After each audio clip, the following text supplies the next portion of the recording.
law is being recorded in accordance with sections 2-2-301, 2-3-202, 2-3-203, and 2-3-214 Montana Code annotated. All members of the board, staff, and public in attendance advise that the public portions of the meeting will be recorded in both an audio and video format. Cameras and recording devices are placed throughout the meeting room to complete these recordings. Everyone in attendance is reminded to honor basic rules of decorum during the meeting and guidance associated with providing public comment as stated in policy 1420F. By remaining in the meeting, those present consent being recorded and displayed in the footage shall be posted on the school district's website. Welcome everybody. There'll be an opportunity for community comments on non-agenda items at the end. We'll go right to superintendent. All right, so the superintendent report, the enrollment number, the total number is the same. We are down one at the middle school, but we are up one at Westside. But after meeting with the administrators yesterday, there are a number of students that we have at the schools that have not shown up yet. In the old days, we used to carry them for 10 days and then we would unenroll them as not coming back, but we can no longer do that. So we will probably carry them until at least the child count date in October and then unenroll them either just prior to that or just after the child count date. Do they contact the families? We have contacted families. In some cases, the families won't respond. We found out that this year's process with homeschools, they no longer will send out an email to us letting us know what students have enrolled at homeschool. We now have to contact them with students that are missing. And if they have enrolled in homeschool, then they will notify us at that point. So it used to be that if somebody went down and signed up with Dr. Tharp, that he would send us an email and let us know what family had done the homeschooling. Now we have to contact him and name the students that aren't showing up to see if they are. You contact him? Yeah. Seems super efficient. Yeah. It affects the efficiency a little bit. And we can't do it in one list, we have to do it individually.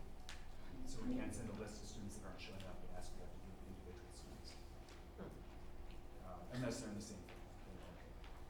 Calendar of school events. Yesterday was the open house at the high school. I did swing by there. Attendance was okay. It could have been better. Typical probably for what we see at the open house at the high school, but there were parents there visiting with the staff, so that was good to see. This Friday we have the football and volleyball maroon and white scrimmage, 4 o'clock and 6 o'clock, so if you can attend that. We are working on getting your activity tickets. Hopefully we'll get them this week or early next week, and I'll let you know in an email when we have them so you can swing by and get them. Friday, August 21st, golf is at the Marias Valley Country Club. Football will be at Livingston on the 28th. Volleyball will also be at Livingston on the 28th. And then for home staff, middle school volleyball on the 28th at 9 a.m. start. And on the 29th, Frosh and JV football will be at Sidney at 10 a.m. And Saturday the 29th, we start the high school C volleyball tournament in Sidney, which is the freshman or the third team volleyball tournament. Strategic plan, graduate profile, OPI accreditation, professional development plan, and IEFA. Next meeting, I will have the strategic plan and the professional development plan available for you to approve so that we can use it for accreditation purposes. That will be on the September 14th agenda. Labor Management Committee, the first meeting for Labor Management Committee this school year will be September 29th, 4:15 here at the administration office. And I don't remember who of the board is on the Labor Management Committee, but that is when we will meet. I will be sending out an agenda on that after I visit with the union representative to see what, if any, topics will be covered. Buildings and grounds, the temporary basketball goal has been installed at Central prior to the start of school so that the kids would have a basket to shoot at. We do have 2 backboards that have been ordered. We're going to install them in the old backboard, so we will have them, but this time they're going to be polycarbonate, and so they will survive rock throws, as opposed to the last ones that we had installed before. And I'm hoping that those will be here within the next couple of weeks, and then Martin is going to do the installation for us. High school, we still need to replace the compressor that went out in the 400 wing. That's preventing us from using our fire suppression system in that wing, which obviously is a safety concern. That's the wing where they use the Bunsen burners in the chemistry lab, so the sooner we get that fixed, the better. And the sewer in the 400 wing backed up again this year. Fortunately, this year it didn't come out of the drains in the kitchen. It just came up to the top of where the drain is. We had the plumbers in to work on a temporary fix. We had it vacuumed out, and they think that there's a grade issue in there, that as the ground has settled, the grade tilt isn't where it needs to be, so we may have to put a lift pump in. The problem with the lift pump is they wanted to put it in the garage area, and that has a heated floor, and that would affect the heated flooring, so we may have to find a way to put it into the back of the kitchen so that it can lift it up. That will be stuff that we will tackle later in the spring. Middle school, we finally got MTI, AGRA, and trained to fix the air conditioning issue on the 3rd floor. However, shortly after they were done, we started having a leak on the 3rd floor roof, and it turns out that there were some cuts put into the roofing around that particular unit, and I have not heard from Jordan. She was going to contact the company to see that while they were messing around that unit, if they somehow made some slices into the roof. However, Teal Brothers was going to come over and get that all patched up and taken care of for us. So I don't have anything more on that yet. Jordan hasn't gotten back to me. West Side, nothing to report. Admin building, nothing to report. Bus barn, we'll cover a little bit later. The installation of the exhaust fans and the quote from Wrangler Electric to get that installed. School safety, I have on there nothing to report, but we are looking at a company called Emergent 3.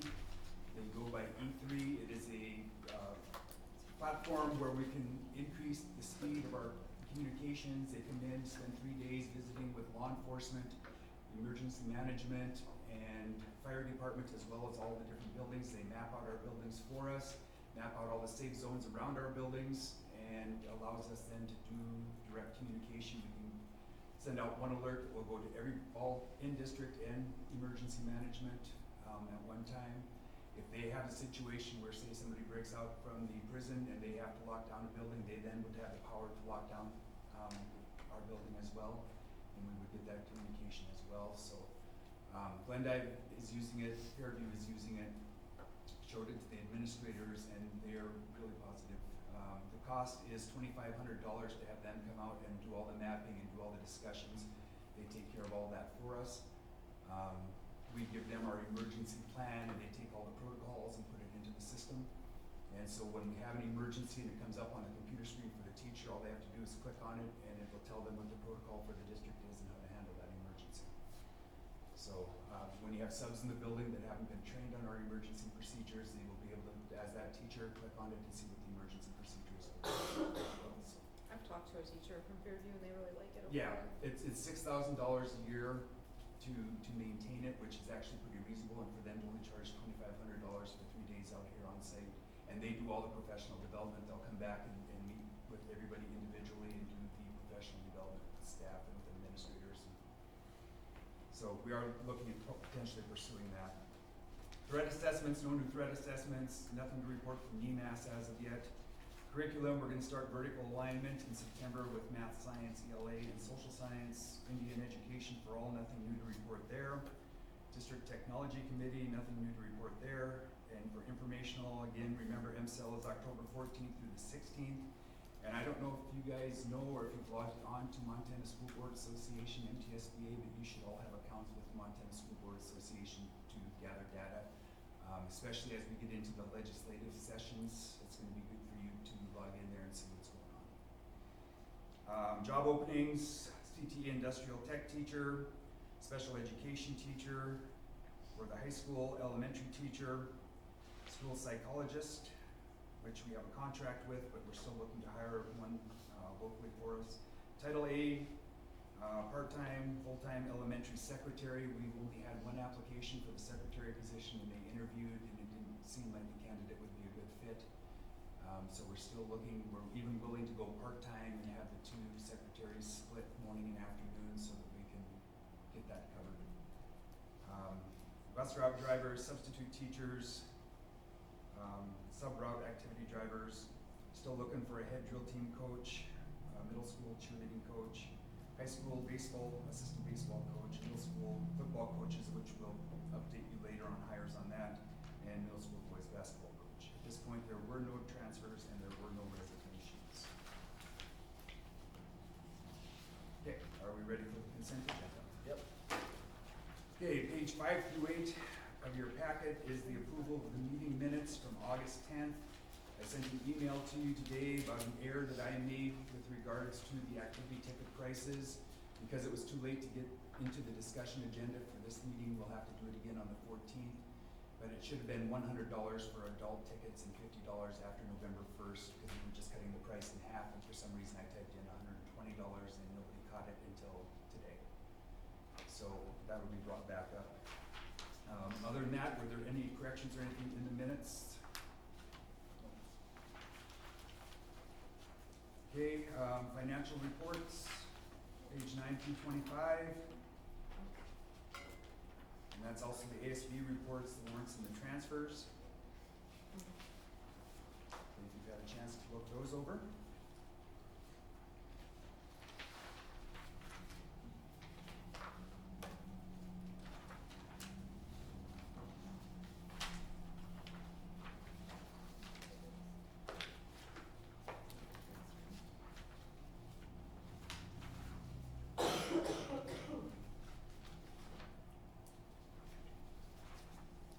We're good.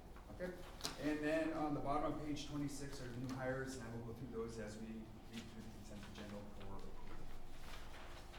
So on page 26, consent agenda, approval of minutes. All recorded board meeting minutes must be reviewed and approved at the following board meeting. As you review the meeting minutes, please take note of any additions or changes that need to be made. Recommendations to approve the board meeting minutes for the board meeting on August 10th. August 10th, 2026, with any noted necessary agreed upon changes.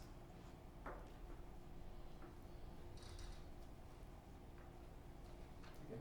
Warrants and claims. In accordance with Board Policy 7326, all financial obligations and disbursements must be properly documented. The documentation must specifically describe the goods, services acquired, and the proper budget items for appropriation.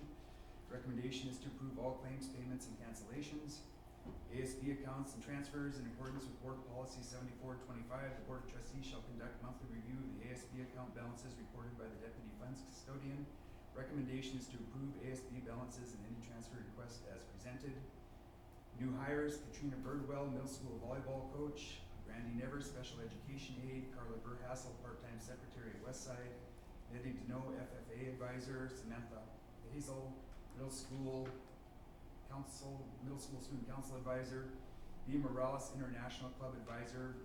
And with hers, because it was worded as foreign exchange in the master contract, and it still is, our payroll did not know that they were supposed to be paying her as the advisor. So we'd like to pay her for last year and this year for doing that. And then in a couple of years when we renegotiate, we'll just change that to international club instead of foreign exchange. Jamie LeMay, middle school academic Olympic advisor. And then we added Grady Nelson and Nicholas Reed as middle school football. Approve the employment of the recommended hires for corresponding school years pending reference and background checks. And that is the consent agenda. Okay, do I have a motion? I'll move. Do I have a second? Second. Moved and second. Any further discussion? All in favor say aye. Aye. Opposed? Motion carries. Okay, moving on to the discussion agenda. Our first bullet under there will be the request from the FFA to attend the national conference in Indianapolis, October 21st through October 24th.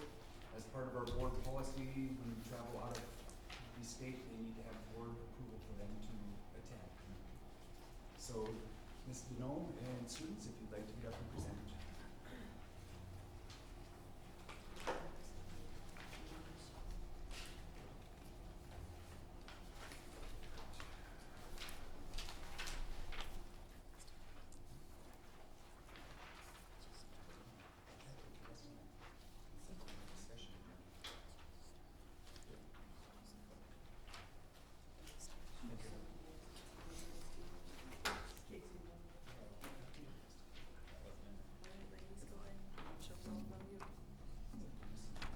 I'm Danica Deneau, I'm Riley Josephson.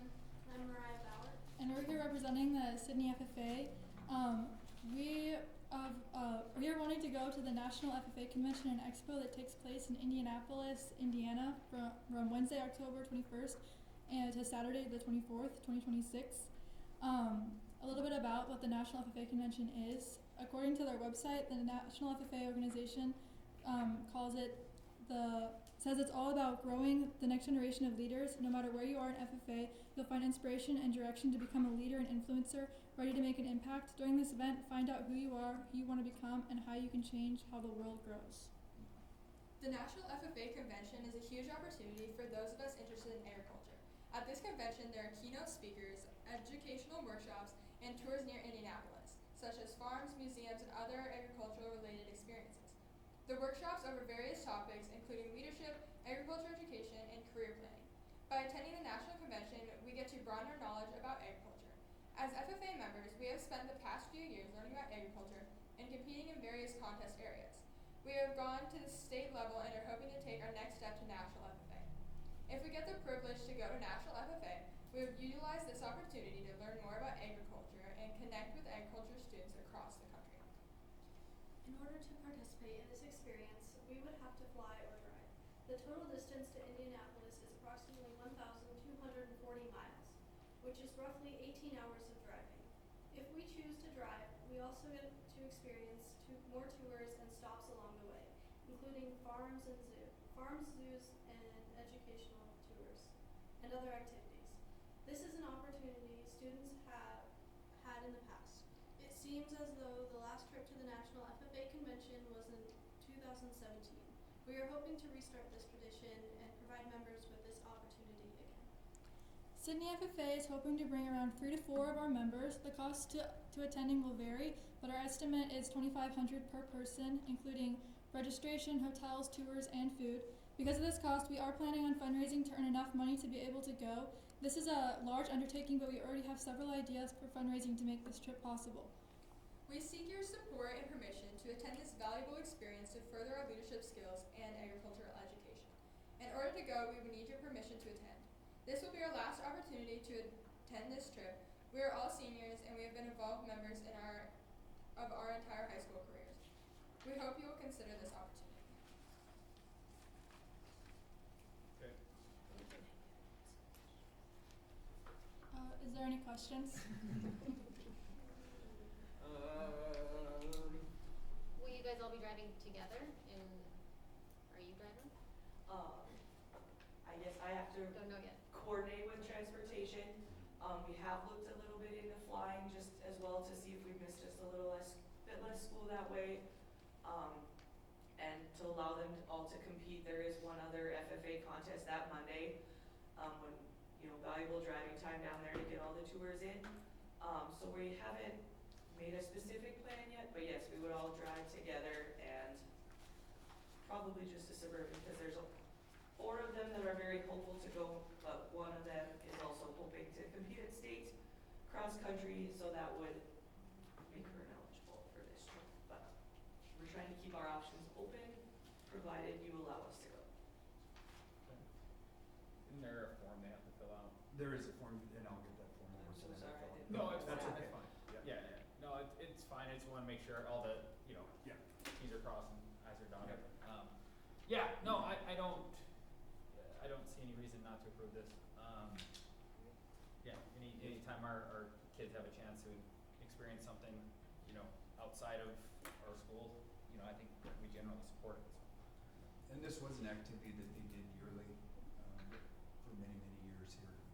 As long as they're doing the fundraising, what you're approving isn't to get them the funding for it, you're just approving. Yeah. the right to it. Yeah, so it's like the BPA trip that they take Oh, every year. yeah. So you're gonna raise all this money before October, what's the date? 21st? Yes. Yeah, okay. Ambitious, I like it. Yep. Can your parents pitch in if they don't meet their goal? Is that what you're thinking? I'm 100% okay with that, as long as them and their parents are. Oh, okay. There's got a few fundraiser ideas that we're willing to try and put in an effort to make it happen. Cool. Very cool. So do I have a motion to approve the FFA's request to attend the National FFA Convention in October? I'll move. Okay, do I have a second? Second. Moved and seconded. Any further discussion? All those in favor say aye. Aye. Opposed? Motion carries. Thank you, guys.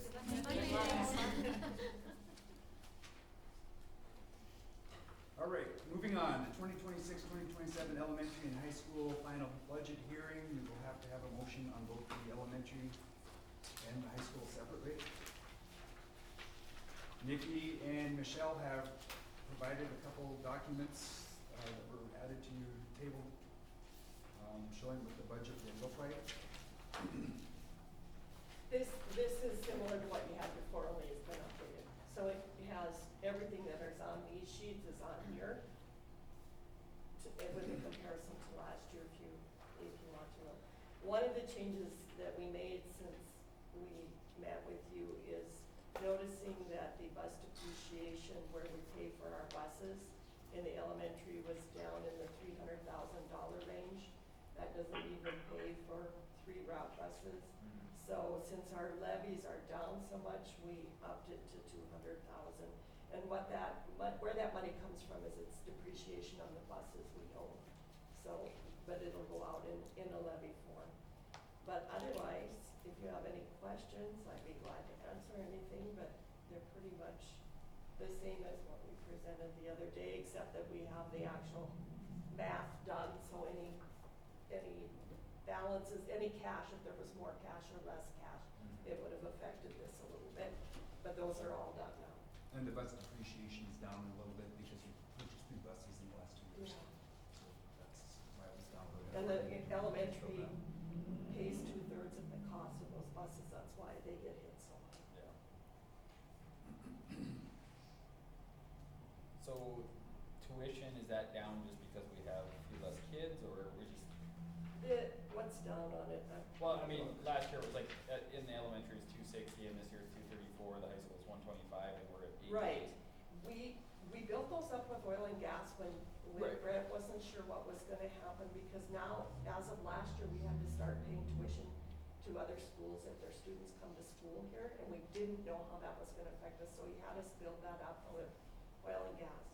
So we have the funds in there to pay next year's Okay. tuition. So the only thing that we're levying is the cost of our special needs students that have one-on-one aids. Okay. So, in that, when, you know, the area schools send their kids here, do we put that money into tuition, or We does that? can't. Oh, really?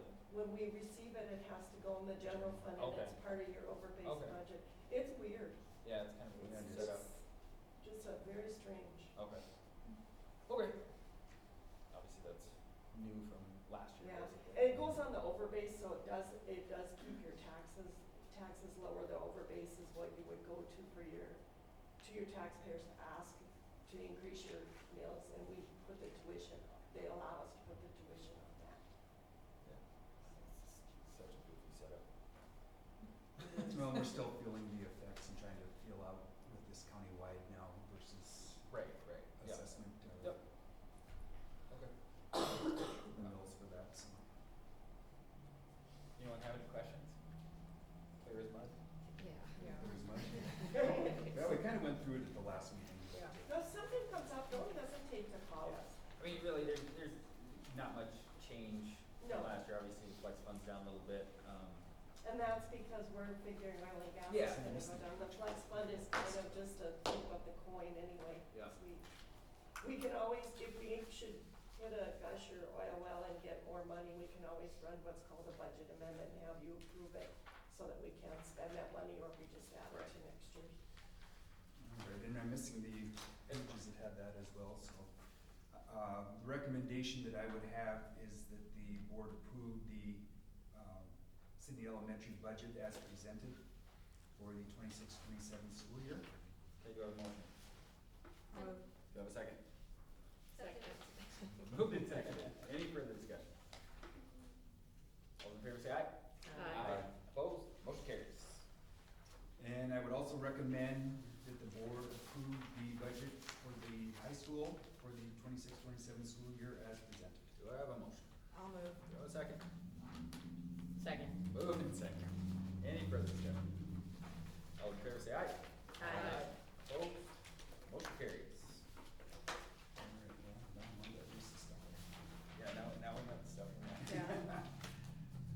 Somehow I completely blocked out 2 pages. Okay, so next on the agenda is the multi-district cooperative agreement fund transfer. And we talked about this a little bit at the last meeting. In order to operate our elementary budget, because of the decrease in the amount of oil revenue that comes to the elementary budget, and that taking up a larger part of our overall budget, we need to transfer money from the high school fund down to the elementary fund. So we are asking to approve a multi-cooperative agreement that would allow us to transfer funds from the high school fund, is that right? Flex fund. Flex fund to the elementary fund, flex fund? No, elementary interlocal fund. Oh, elementary interlocal fund. Okay, so that's why I have it right here. Is that the one that has the amount for $400,000? Yep. Yes. We talked about doing it twice, one in the fall and one in the spring. We'll see if we have to do one in the spring, but for right now, we're looking at transferring $400,000 from the high school flex fund into the elementary interlocal fund. And my recommendation is, on September 9th, 2024, the Board of Trustees voted to approve a multi-district cooperative agreement to allow the transfer of funds from the high school flex fund to the elementary flex fund. This is due to the purchase of curriculum materials, summer school costs, and the unforeseen decrease in oil and gas funds. This year, we have continued to see a decrease in oil and gas funds. I will continue to look at ways to cut costs to the elementary budget. I'll be looking at all aspects of the elementary budget and find where the majority of the spending is from. Last year, we transferred $500,000 from the high school to the elementary. We are requesting to move $400,000 from the high school fund 2029 to the interlocal fund 182 for the 26-27 school year. Recommendation approved moving $400,000 from the high school fund to the interlocal fund. Do I have a motion? I'll move. Do I have a second? Second. Moved and second. Any further discussion? All in favor say aye. Aye. Opposed? Motion carries. And this is on page 2 on that. Man, I got all this stuff. So what happens, I'm training in my new administrative assistant, and between the two of us, we probably deleted a bunch of stuff. Okay, so, next on the agenda is the memorandum of understanding with the Sidney Education Association. When we finalized the collective bargaining agreement, we listed under discretionary leave A through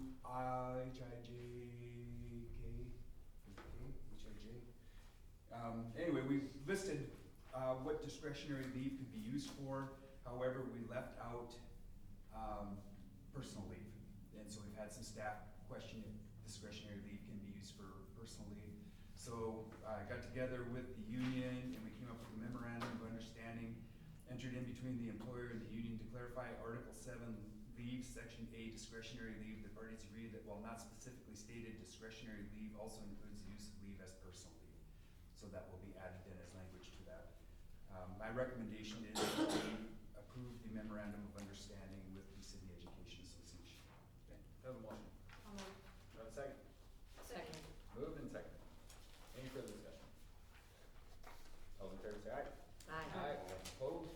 Motion carries. All right, the other memorandum of understanding is with the Montana School for the Deaf and Blind. This has been a yearly memorandum that we have with the School for the Deaf and Blind. Last year, they did not get us the memorandum, so we did not have a signed agreement with them. But basically what the agreement is that it lists the responsibilities for them and the responsibilities for us, and that they provide services to our students at no cost to the district. My recommendation would be that we approve the memorandum of understanding with the School for the Deaf and Blind. Do I have a motion? I'll move. Do I have a second? Second. Moved and second. Any further discussion? All in favor say aye. Aye. Opposed? Motion carries. How about that? The Westbound one showed up twice. Yep. We'll be better next time, I promise. All right, bus barn. We have talked about this at a couple of meetings as well. We have had some false alarms going off over there due to the heat over the summertime. We had cutouts made for the exhaust fans, but they were never installed because it wasn't felt that it was necessary at that point. And then we talked about changing the thermostat from 140 degrees to 190 degrees to reduce the number of false alarms. We have estimates from Wrangler Electric of what it would cost for us to have the installation. They gave us 3 different options. While they were doing the estimate for the original repair, which was option 12, they discovered that we had a couple other things that needed to be addressed. Part of it is like the circuit breakers because of the length of the building. At the end, the electrical surge was forcing the circuit breakers to trip. So estimate 12 is just to have the exhaust fans installed, and the cost of that was $6,139. Estimate 13 is 6210. That's blockade. just fixing the breaker. That would be, is that right, Michelle? Yep, 6210. And that would be $6,210. And then estimate 14 was if we have them done at the same time, because we wouldn't have to pay them for additional trips over to fix it, and they wouldn't have to be ordering in additional supplies. Estimate 14 to have both of them taken care of at the same time is $9,879.50. Recommendation I have is to approve option 14 to address both issues concurrently to save money on the labor and materials overlap. Okay, we have a motion to approve option 14. Have a second. Second. Moved and second. Do we typically only get an estimate from one company? It has to be companies that we have all the documentation on that we can use them. We've been using Tank from Wrangler for most of our electrical stuff right now, so that's the person that got the admin. They got an estimate from, who's our other electrical? Prairie. I didn't see anything from Prairie on that, but I can ask them if you can get an estimate from them.